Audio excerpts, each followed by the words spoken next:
Rapid English, no cap. Yeah, Rapid English, no cap. Listen, learn, and you'll speak ASAP with Rapid English, Hey everyone, no welcome cap. back to Rapid English No Cap. I'm Lily. And I'm Alex. Thanks for joining us today. Today we're talking about something that affects everyone living in New York City, transportation. How do you get around this crazy busy city? Right. And Lily and I actually have very different ways of getting around the city, so this should be interesting. Exactly. So, Alex, tell our listeners, how do you usually get around New York? Well, I'm a public transportation guy. I use the subway almost every day, man, sometimes buses too. I don't own a car at all. Wow, no car at all? Let me tell you, when I first moved to New York 5 years ago, I was terrified of the subway system. I come from a small town in Ohio where we drove everywhere, so the idea of navigating underground tunnels was overwhelming. Nope.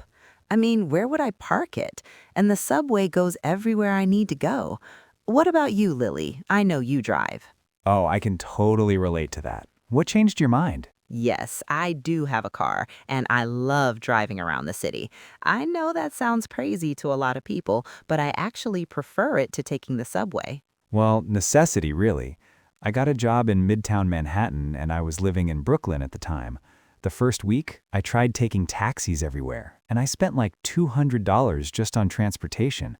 My bank account was crying. Really? But isn't the traffic terrible? So I forced myself to learn the subway system. I downloaded apps like City Mapper and Google Maps, and I started with simple trips, like just going 1 or 2 stops at first. Then I got braver and started taking longer journeys. Now I can navigate the entire system without even looking at a map. Oh, the traffic is definitely bad, especially during rush hour. That's like 7 to 9 in the morning and 5 to 7 in the evening. But I don't mind it because I have my own private space. That's impressive. I have to admit, I never really gave the subway a fair chance. I grew up in New Jersey, and my family always drove into the city, so I was used to that. When I moved here, I just kept the same habit. I get that. Plus, I think where you live in the city makes a huge difference in your transportation choices. Since I'm in Brooklyn, specifically in Park Slope, I have great subway access. The R, F, G, and Q trains are all nearby.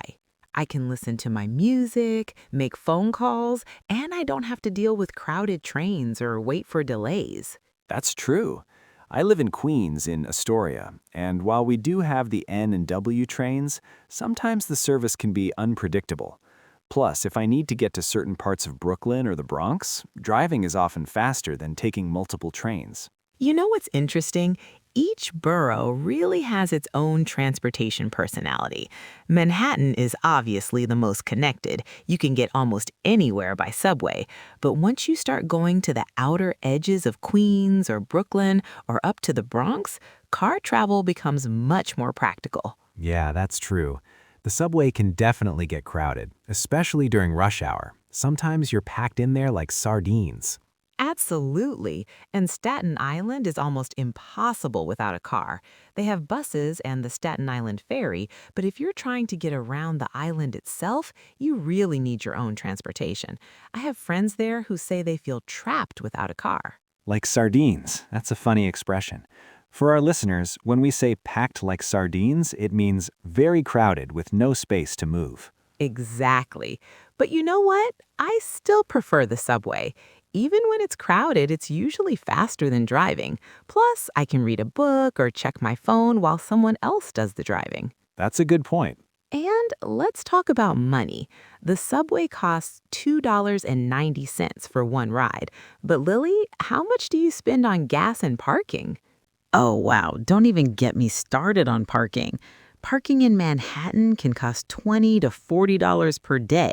And gas, well, I probably spend about $60 a week on gas. $60 a week? That's expensive. I know. It's definitely more expensive than public transportation. But for me, the convenience is worth it. Like when I go grocery shopping, I can load everything into my car. Right, that's smart. Speaking of costs, let me break down what I actually spend on car ownership beyond just gas and parking. There's also insurance. I pay about $150 a month for car insurance in New York City, which is way higher than what I paid in New Jersey. Or if it's raining, I don't have to walk to the subway station and get wet. What about bad weather, Alex? How do you deal with that? Well, I always carry an umbrella and I dress for the weather. In winter, I wear a good coat and boots. You just have to be prepared. Wow, that really puts it in perspective. Even if I took the subway twice every single day, I'd only spend about $175 a month. And that includes unlimited transfers between subways and buses. Plus, I don't have to worry about finding parking or getting tickets. Mm-hmm. That makes sense. Speaking of weather, I've noticed that different seasons really change how people use transportation in the city. In summer, more people walk and bike because it's nice outside. But in winter, especially when there's snow, the subway becomes even more popular.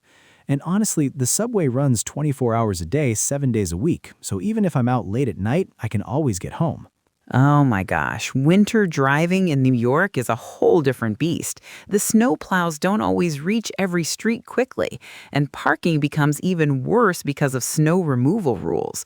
Sometimes I have to move my car 3 times in a day just because of alternate side parking and snow emergencies. That's true. The subway never stops. Though I have to say, I feel safer in my car at night than waiting on a subway platform.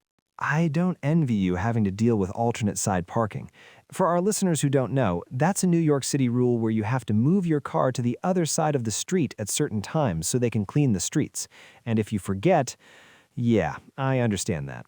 Safety is definitely something to think about. But I've been using the subway for years, and I've never had any serious problems.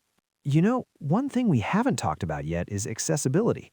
The subway system has been making huge improvements over the years, but not all stations have elevators or are wheelchair accessible. This is definitely something to consider if you or someone you know has mobility challenges. That's good to hear. Now, what about other transportation options? Do you ever use buses or taxis? One thing I've learned about subway travel is timing makes a huge difference. During rush hour, that's roughly 7 to 9 a.m. and 5 to 7 p.m., the trains can be incredibly packed. But if you can travel outside those times, it's so much more pleasant. That's such an important point, Alex. For people with disabilities or elderly family members, having a car can really make a difference. My grandmother visits sometimes, and she has trouble with stairs and crowds.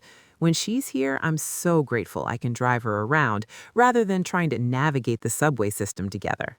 Oh yeah, I use buses sometimes. They're part of the same transportation system, so you can transfer from subway to bus with the same card. And buses are good for shorter trips or when the subway doesn't go exactly where you need to be. Right, and you can see the city while you're riding the bus.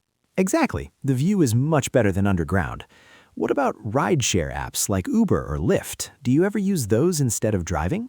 Sometimes, yeah, especially if I'm going somewhere in Manhattan where parking is really expensive or hard to find. Like if I'm going to see a show in Times Square, I might take an Uber instead. That's smart. Times Square parking is terrible. Oh, it's the worst. But Uber and Lyft can get expensive too, especially during busy times. They have something called surge pricing, where the price goes up when lots of people need rides. Yeah, I've seen that. Sometimes the price can be 3 times higher than normal. Exactly. So for our listeners who might visit New York, what would you recommend, Alex? What about biking, Lily? New York has really expanded the city bike program and added a lot more bike lanes in recent years. Do you ever bike around the city? I would definitely say learn to use the subway. Get a Metro card or use your phone to pay. The subway map looks complicated at first, but it's actually pretty logical once you understand it.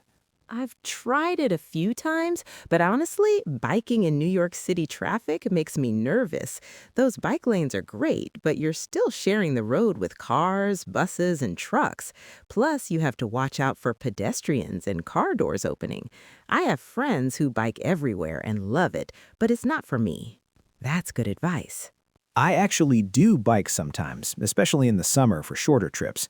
But you're right about the safety concerns. You really have to be alert and confident.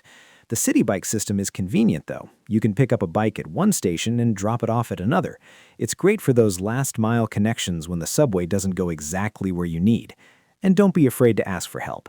New Yorkers are actually pretty helpful if you're lost. What about you, Lily? Any advice for visitors? Oh, and we haven't mentioned ferries. The NYC ferry system has really expanded. You can take ferries to different neighborhoods and even out to places like Rockaway Beach. It's actually a really pleasant way to travel, especially in good weather. Well, if you're visiting, I'd say stick to public transportation or walking. Don't rent a car unless you really need one. The subway will take you to all the major tourist attractions, and walking is often the best way to see the city.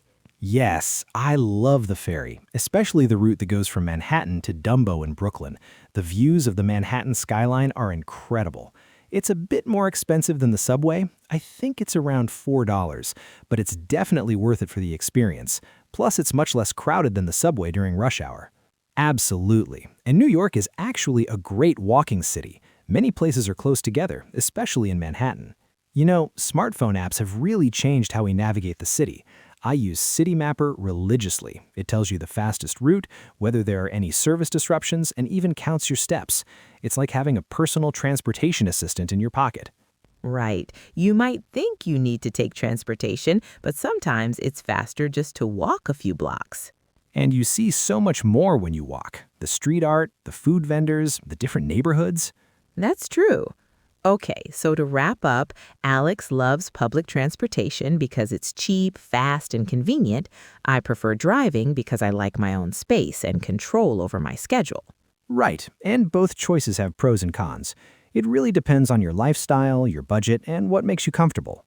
Exactly. There's no one right way to get around New York City. You just have to find what works for you. Well, that's all the time we have for today's episode of Rapid English No Cap. Thanks for listening, everyone. Next week, we'll be talking about shopping in New York, from small corner stores to huge department stores. It's going to be fun. Until next time, keep practicing your English. And remember, no cap means no lies. See you next week.